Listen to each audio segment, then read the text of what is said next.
Good evening, church. That'd be a good scripture to memorize. I don't know if y'all have heard it lately, but if you hear it often enough, maybe you'll get it. I need to give you the latest that I got on John Eldridge from this morning, that he woke up at the hospital telling one-liners. So, if you know John, that means he's feeling pretty good. I mean, that's pretty much what he does. Tonight, our questions are, why do we trust the process of physical recovery but resist the process of spiritual rest? The second one, if we get to it, how often do people mistake survival for strength? And third question, what pain has never been grieved and how is it still shaping the soul? So I had a bunch of cute, funny things to say, and then I thought, I think for the time, because everybody wants to eat tonight, I'm going to try to make it a little bit shorter. So I've got one for you. How do you make the number one disappear? You add G, and it's gone. So that's great. Add G.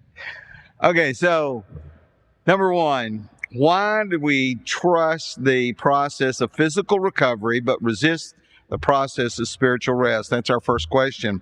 And so look at a couple of things here to think about. One is we trust physical recovery because of several things. One is physical recovery. It's tangible, it's visible, it's measurable. You know it when it's happening to you.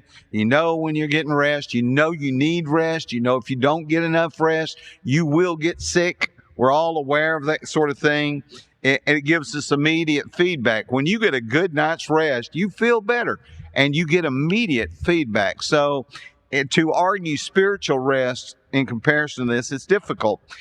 Second thing is that we can resist spiritual rest because it requires really letting go of our way we think and wanting to be in control, and we have to surrender our control to some degree to obtain some spiritual rest.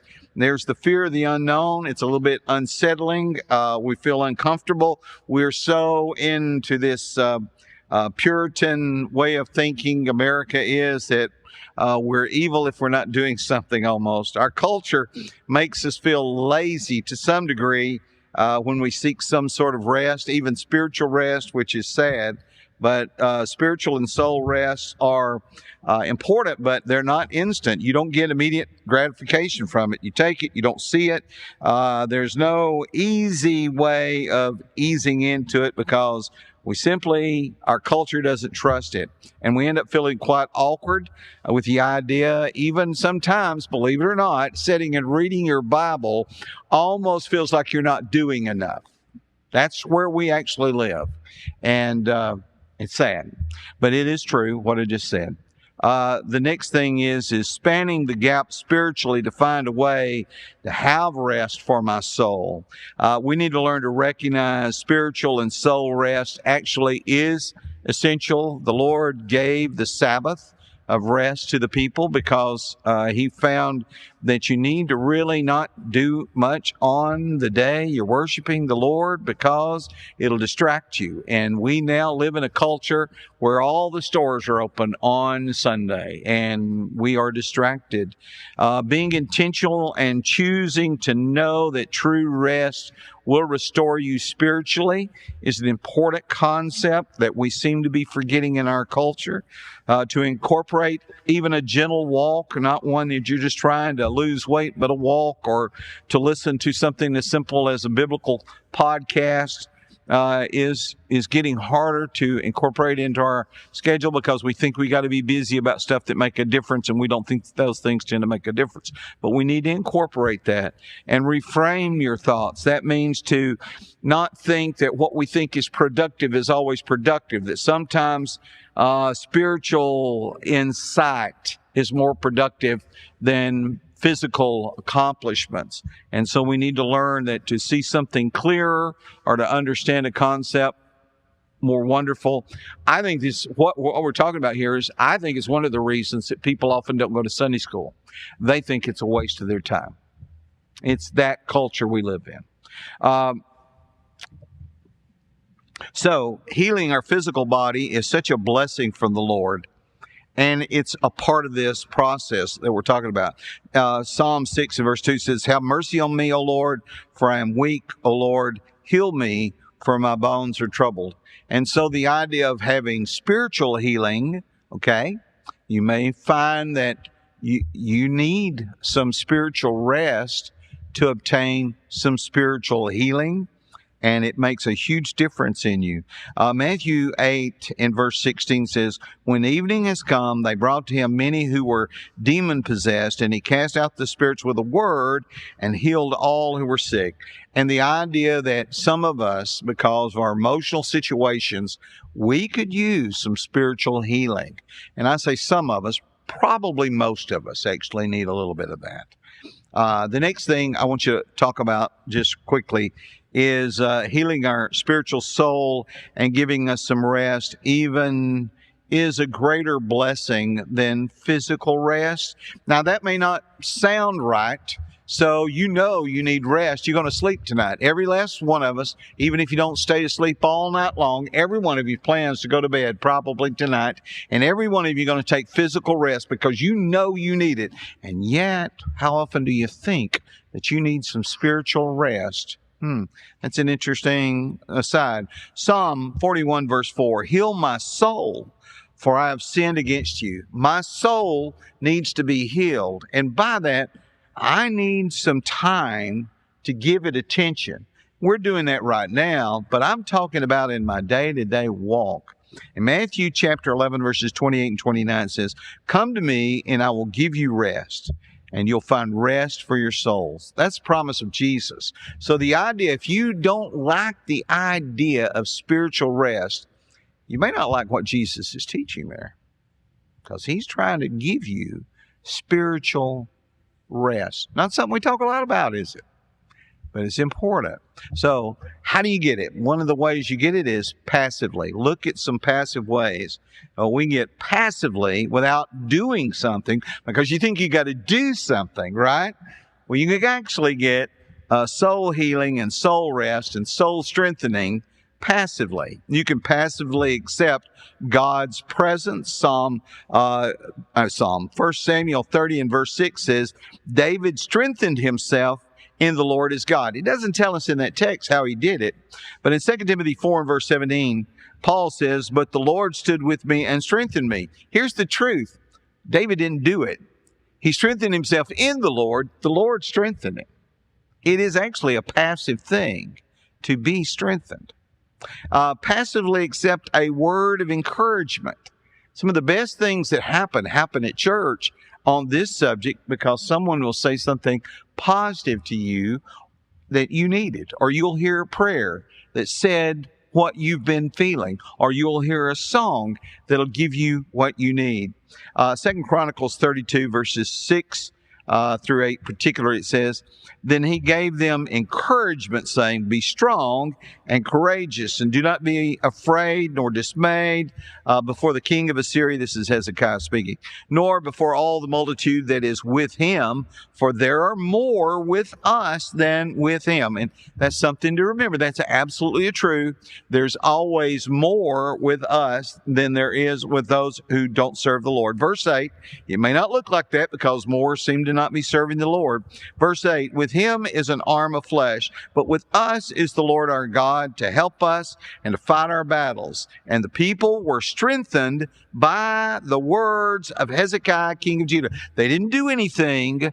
They listened, and in that moment of quiet listening, they were strengthened. Acts 16, verses 4 and 5, they delivered to them the decrees to keep. This is going about to the churches after they had the Jerusalem conference. Verse 5, so the churches were strengthened in the faith and increased in number daily. So you're not doing anything right now except listening. And that's a good thing to do. And that's what I'm trying to suggest, that passively receiving encouragement can make a huge difference. Passively accepting a promise to hope is an important thing. Romans 4, verse 17 through 22. I'll pick up verse 18. Who contrary to hope, it's talking about Abraham, to contrary to hope, in hope he believed. Verse 20. He did not waver at the promise of God. God had told him he's going to bless him and bless his descendants, multiply them as the sand of the sea. He did not waver at the promise of God through unbelief, but was strengthened in faith, giving glory to God. He became strengthened by simply believing the promise that was made. And then there's the passively accepting others' prayers. By the way, other people do pray for you. You may not be aware of this, but the elders pray for you every week. That's right, every week. Well, your name might not be specifically mentioned every week, because usually if your name's mentioned, something's especially wrong, but you are being prayed for by them every week. Ephesians 3, verse 16, that he would grant you, this is Paul's prayer for the Ephesians, that God would grant you, according to the riches of his glory, to be strengthened with might through his Spirit in the inner man. What did they do to receive that? Nothing. It was a gift coming through prayer for other people, praying for them. Colossians chapter 1, verses 9 through 11 says, we do not cease to pray for you, this is again Paul saying, and to ask that you may be filled with the knowledge of his will in all wisdom and spiritual understanding. Well, they had to study for that. Well, it doesn't say that. Verse 10, that you may walk worthy of the Lord, fully pleasing him, being fruitful. Now, this is the part where you actually get active, being fruitful in every good work and increasing in the knowledge of God. That's something you'd have to do too. Verse 11, strengthened with all might according to his glorious power. That's all in answer to the prayer. And passively accepting our own weaknesses. In 2 Corinthians 12, verse 10 says, therefore, I take pleasure in infirmities, in reproaches, in needs, in persecutions, in distresses for Christ's sake. For when I am weak, then am I strong. So some of the best ways to be strengthened is by doing nothing, or to receive a gift passively. Now, that's interesting, isn't it? Because we think everything's up to us, and we think we do it all. All right, number 9, next. Second question. That probably didn't answer all that question, but at least gave you something to think about. How often do people mistake survival for strength? This is a good question. Mistaking survival for strength is very common. Many endure trauma, stress. In fact, I would have to say probably all of us eventually endure some form of trauma, stress, or grief, and feel like often when we're in the middle of that we are barely holding on. We tie a knot in our rope and we feel like our fingers are about to slip off the rope. That's just the way it is. But others observe that and see an ability in us that persists, and they think it's due to immense strength on our part. Usually not so. Survival is often an instinctual thing, while strength implies power, endurance, and resilience, and usually involves a conscious choice to do a thing. Whereas if you've suddenly been thrown into a situation that's stressing you beyond your mind, you didn't plan that. You didn't choose it. Wasn't something you really wanted to do. So observers see you enduring great hardship and they see you functioning through it. Of course, they don't realize you aren't really functioning. They don't realize that you are barely putting one foot in front of the other. In fact, you'll mismatch your socks. You don't know what you're doing sometimes if you're under enough stress. And yet others will see you and think, oh, they're doing great. And you're going through an internal suffering and a lack of choice. And if anything, rather than feeling stronger, you feel guilty a lot. Observers don't see the internal guilt and the internal shame for how poorly you actually think you're handling and coping with what you're dealing with. The exhaustion alone makes you feel like all I'm doing is barely holding on. True resilience is adapting and growing beyond survival mode. So it's common to admire the unwavering resolve without acknowledging the fact that the person that's enduring that is about the breaking point themselves, and they're trying to rebuild internally with what's happening.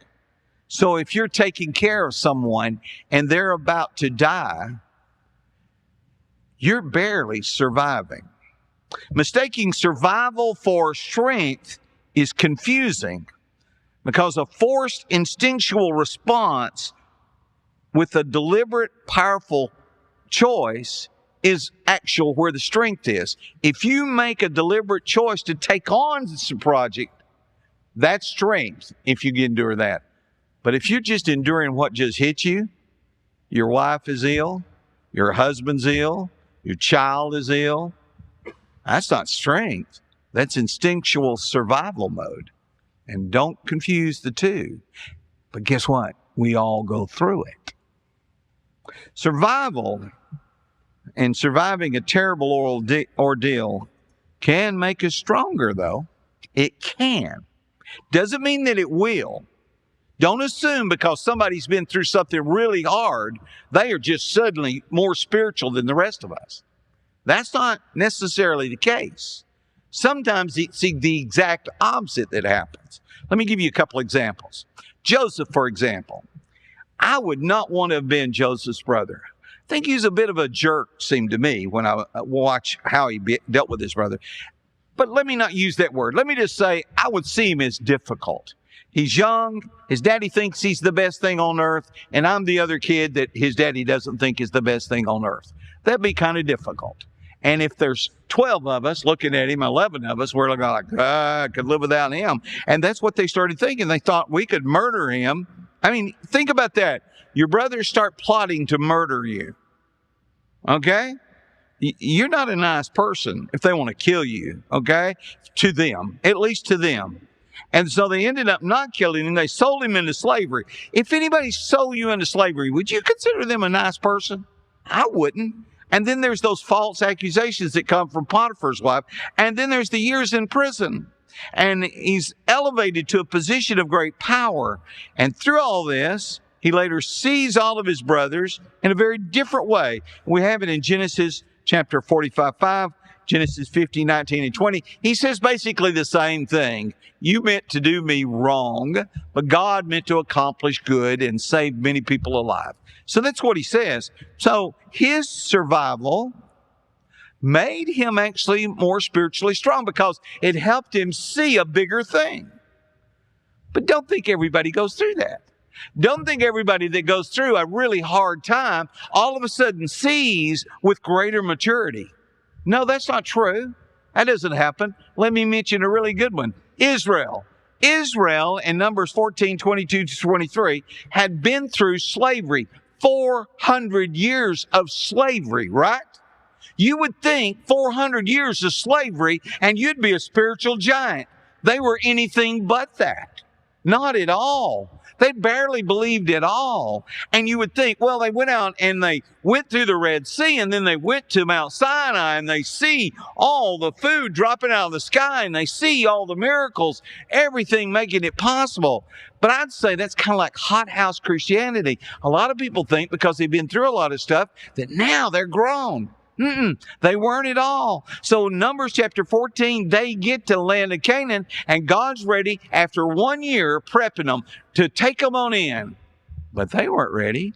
They looked and they saw giants and they said, we can't do this. We can't do this. Well, they were right. They couldn't. And God didn't let them try. You don't believe that I can do it? Then you're not going to do it. So they were really weak. In fact, it says that they rebelled 10 times by that point. Why don't you think about that? In 1 year, they'd rebelled 10 times and trying to throw off Moses and go back into slavery. Now, think about how sad that was. But now, I'll show you another one that doesn't look so good. Let's look at Jonah. Look at Jonah. I mean, I want to tell you, you would think that Jonah would be a spiritual giant by the end of the book of Jonah. Because Jonah turns away from God at the beginning. He doesn't want to do what God says because he doesn't like those Ninevites, right? He's thrown in the belly of the fish. You would think 3 days and 3 nights in the belly of the fish, if hardships made you, if trauma made you a spiritual giant, he would have come out of that fish just glowing. I mean, he'd have been a spiritual giant. But what it was is he goes and he preaches, you say, see, converts everybody. Oh, what a great man. He didn't want to convert them. He wanted them all to die. And at the end, he's sad because God's not going to kill them all. Instead of him growing through that, he almost looks weaker at the end than he did at the beginning. Now, he wrote the book probably, so he did learn. But at first, he wasn't doing so well. So growth through trauma still does happen, or growth through hard times still does happen. James chapter 1, verses 2 through 4. My brethren, count it all joy when you fall into various trials. Yeah, just want to dance because everything's going wrong. No, but listen, verse 3. Knowing that the testing of your faith produces patience, but let patience have its perfect work, that you may be perfect and complete, lacking nothing. In most cases, it will help you to grow. I'll just tell you. We saw Lois pass in our house, and then we saw Mel pass in our house. We were barely surviving. There wasn't growth out of that. Number 3. What pain has never been grieved, and how is it still shaping the soul? Pain unacknowledged or suppressed or kept silent and not processed becomes a permanent wound that shapes our soul. Whether you want to admit it or not, it does. And there are a lot of unspoken pains. Rape, incest, abuse. There are many that nobody talks about. Some of you have been victim of that and may have never told anyone. It can lead to a feeling of meaninglessness about your life, lasting distress, blocking any kind of personal growth that you're going to have. You may be stunted for life to some degree because you just have never processed it. You haven't been able to go to spiritual maturity because you've never even brought the subject up. And you won't read up on it even. Deep spiritual suffering that goes unexpressed, unseen, or is actively ignored, particularly when the whole family kind of knows it. Nobody ever talks about it, but they actively suppress it ever being discussed. They assume you're fine. But that assumption further isolates you from any sense of connection.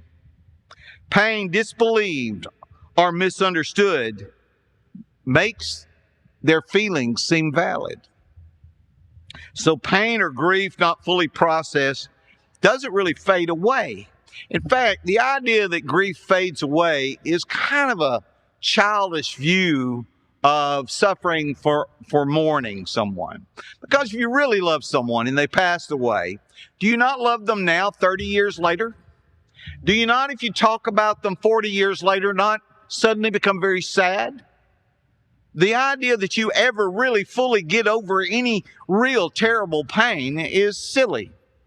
You don't fully, you just get where you can function. And you can go on without bringing it up at every turn. So not fully processed, if you act like we are to just leave all of those memories in the past, what happens is when they come out, they come out. And you're like, what's going on? Even you will be like, what's going on inside of me? So sometimes an appropriate period of grieving is forced. What is the appropriate period of grieving? I'd like you to tell me. If you got the number when you get this lesson's over, come up and tell me what you think the number is, and I will disagree with you.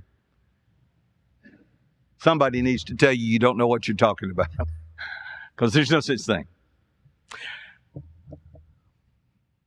The failure to grieve pain healthily, significantly will impact your soul in ways that you might not have thought about. And if you've been stuffing stuff in, it becomes a chronic burden. Oh, you still think about it. It hinders healing and growth. You're not going to become the person you could be. It leads to irreconcilable distresses. Yeah, you can't fix them. if you won't deal with it at all, you can't fix something you won't deal with. It stifles empathy and connection. So you may not have the relationship with your mate or with your children or with your parents or with somebody you work with because you've never learned to deal with the thing that's grieving you inside and you won't deal with it. It transforms scars without strength.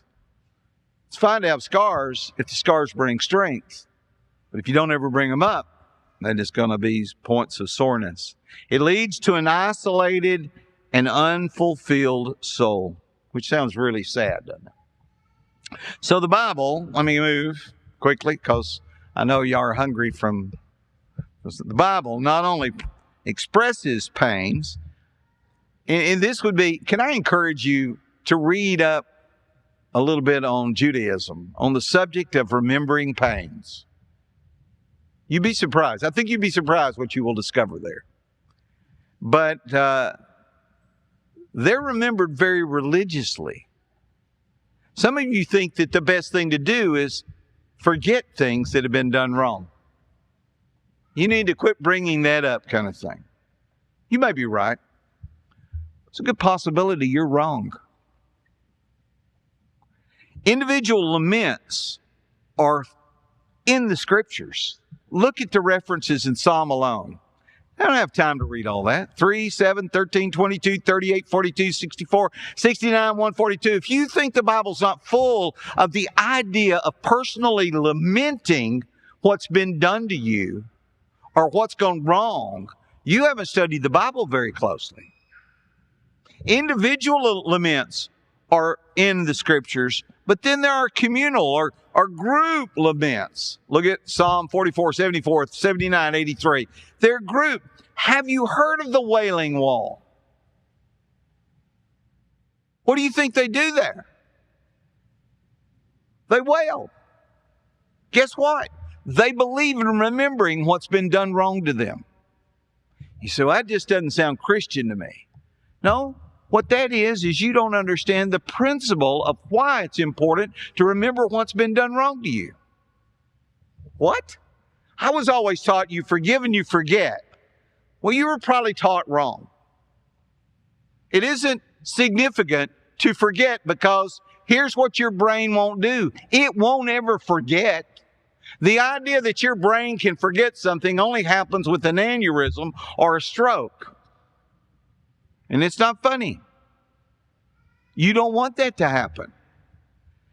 Do you actually think that an infinite God that knows everything can forget anything? The idea, it's actually silly. God forgets it. No more than you can. Oh, but I've always been taught God forgets it. He's can do anything so he can forget it. No, he can't. And the Scriptures are full of the teaching that he hasn't. It's called the Bible. The Bible is a remembrance of all that's occurred. What do you think it is? Do you think there's no record of sins in there that were forgiven? Have you read about David? Have you read? His adultery could be discussed in heaven 45 billion years from now because the Word will always be. It's eternal.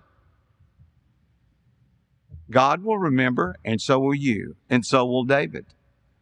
Lament. There's a book about it. You should read it sometimes. Lamentations from the book of Jeremiah, or from Jeremiah. Lamentations 3, 19 through 22. Remember my afflictions and roaming, the wormwood and the gall. My soul still remembers and sinks within me. That sounds horrible. Yeah. This I recall to my mind, therefore I have hope. Did you hear that? I remember the bad things that happened, and therefore I have hope. Wow. Verse 22, through the Lord's mercies we are not consumed because his compassions fail not. You need to remember the bad things and how God rescued you from the bad things. Now you beginning to understand why it's important to remember the bad things? Because God's rescued you from them. There you go. Let me encourage you. So if you never studied this subject, let me encourage you to go and watch some videos, okay? Go to YouTube, look up Michael Card, and watch lamenting is worship, or watch the lost language of lament. I will tell you that I believe the African American church has done a far better job with this than the predominant white congregations in America. Deuteronomy 25 verse 17 says, "Remember what Amalek did to you on the way as you were coming out of Egypt." Why are you bringing that up? We've forgotten that. We've let that go. No. There are things that need to be remembered. God does not forget completely. Romans 15:4. That's the reason he brings up and says, the things that were written aforetime were written for you alone. 1 Corinthians chapter 10, you remember what they did wrong? And he lists about 10 things they did wrong and how many died. It's important, actually, to remember the bad things. That's going to sound wrong to those of you who are reading most psychological books today. Psalm 22, verse 1. My God, why have you forsaken me? Why are you so far from helping me and from the words of my groaning? Yeah. In Matthew chapter 18, I don't know if you've paid attention to this. We all pay attention to the part of scriptures that mean stuff to us, but when things kind of go away from what we expect, then we tend to not pay attention to that. But in Matthew chapter 18, there's a guy that's forgiven of this huge debt. You remember that? Y'all remember that? He's forgiven of this huge debt. And then he goes and he throttles his friend for just a small debt, about 15, 20 bucks, right? Y'all all know that, right? When that's reported back to his master, the master does something that we just haven't actually dealt with. The master decides to unforgive him. Okay. You study on that one a little while. Here we go. I'm almost through. The emperor's new clothes. Y'all have all read that, hadn't you? There's actually several versions out there. The first one, I don't remember who wrote it, but Hans Christian Andersen in 1837 wrote one version. And most of the versions we have today are not exactly like his version. But basically, it's about this king who liked really fancy clothes, right?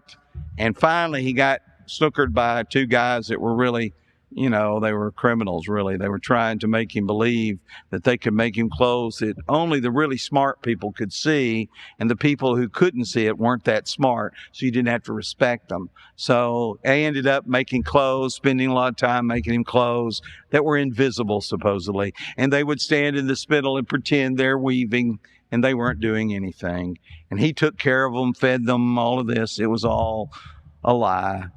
Finally, he put the clothes on and made a parade through the town. And only a little boy said, "Where's his clothes?" Sometimes somebody's got to ask the hard and uncomfortable question. And I want to thank everybody that's been doing that, because I don't know how to answer some of these questions. I've noticed they've been hard and uncomfortable for me. But one of the hardest and most uncomfortable question is, have you obeyed the gospel? Is Jesus your Lord? Have you repented of your sins, confessed the name of Christ, been baptized? If you haven't, let's help you. Let us help you do that tonight. If you need to, come while we stand and while we sing.